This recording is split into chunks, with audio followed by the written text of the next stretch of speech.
നിങ്ങളുടെ കുടുംബങ്ങൾക്ക് ഒത്തവണ്ണം ഓരോ ആട്ടിൻകുട്ടിയെ തിരഞ്ഞെടുത്ത് പെസഹയെ അറപ്പിൻ. ഈസോപ്പ് ചെടിയുടെ ഒരു കെട്ടെടുത്ത് കിണ്ണത്തിലുള്ള രക്തത്തിൽ മുക്കി കിണ്ണത്തിലുള്ള രക്തം കുറുമ്പടിമേലും കട്ടളക്കാൽ രണ്ടിന്മേലും തേക്കണം. പിറ്റന്നാൾ വെളുക്കും വരെ നിങ്ങളിൽ ആരും വീട്ടിൻ്റെ വാതിൽ നിന്നും പുറത്തിറങ്ങരുത്. യഹോവ മിസ്രയീമ്യരെ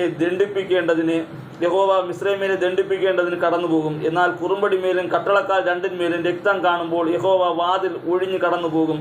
നിങ്ങളുടെ വീടുകളിൽ നിങ്ങളെ ദണ്ഡിപ്പിക്കേണ്ടതിന് സംഹാരകൻ വരുമ്പോൾ സമ്മതിക്കുകയില്ല.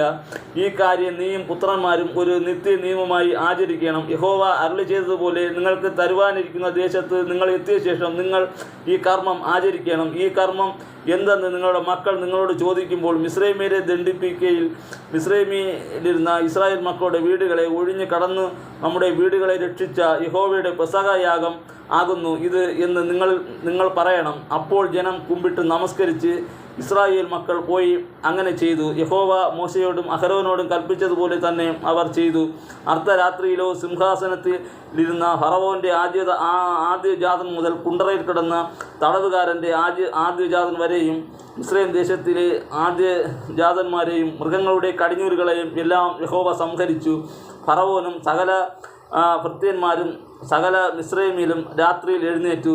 മിസ്രയീമിൽ വലിയൊരു നിലവിളിയുണ്ടായി. അന്ന് മരിക്കാതെ ഒരു വീടും ഉണ്ടായിരുന്നില്ല. അപ്പോൾ അവൻ മോശയോടും അഹരോനെയും രാത്രിയിൽ വിളിപ്പിച്ചു. നിങ്ങൾ ഇസ്രായേൽ മക്കളുമായി എഴുന്നേറ്റ് എൻ്റെ ജനത്തിൻ്റെ നടുവിൽ നിന്നും പുറപ്പെട്ടു നിങ്ങൾ പറഞ്ഞതുപോലെ പോയി യഹോവയെ ആരാധിപ്പിൻ.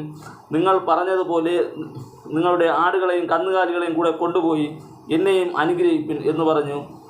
മിസ്രയീമിൽ ജനത്തെ നിർബന്ധിച്ച് വേഗത്തിൽ ദേശത്ത് നയിച്ചു.